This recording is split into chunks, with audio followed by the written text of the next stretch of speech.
కన్న బిడ్డలంతా విడిచిపెట్టి వెళ్ళిపోతే ఒంటరైన తల్లి మరియా నేటి స్త్రీకి మాదిరి. ఇలను సౌఖ్యమెంత ఉన్నా పెంటతోటి పోల్చుకున్నా పరమత్యాగి పౌలు గారి తెగువ మనకు మాదిరి.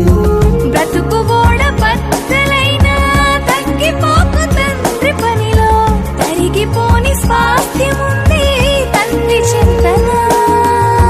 చెరను కూడా చింత మరచి కలము పట్టి రాసుకున్న ప్రభుని ప్రియుడు మార్గదర్శి మనకు సోదరి. గోతిలోన దాచకు ముత్యం, లెక్క అడుగుతాడిది సత్యంలే.